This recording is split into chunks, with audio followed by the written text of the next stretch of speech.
500 millimeters, and the head of this impeller is about 450 millimeters. There are 10 grades in total: 1, 2, 3, 4, 5, 6, 7, 8, 9, 10.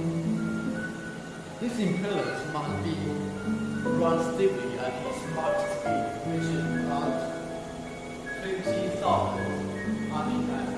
So we conducted the intricate processing, which means the whole impeller was made from one solid block.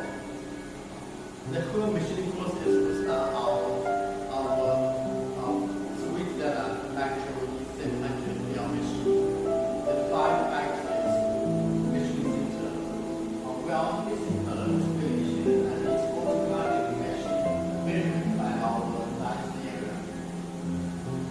The main measurements of this impeller including the out cycle, the inner cycle, the inner timer.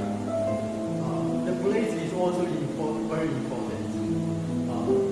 The thickness, the angle, and the counter of these blades must be as thin as the 2D joint.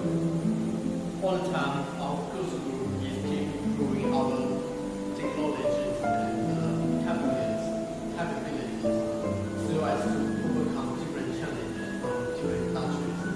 If you face any different machine problems in high precision and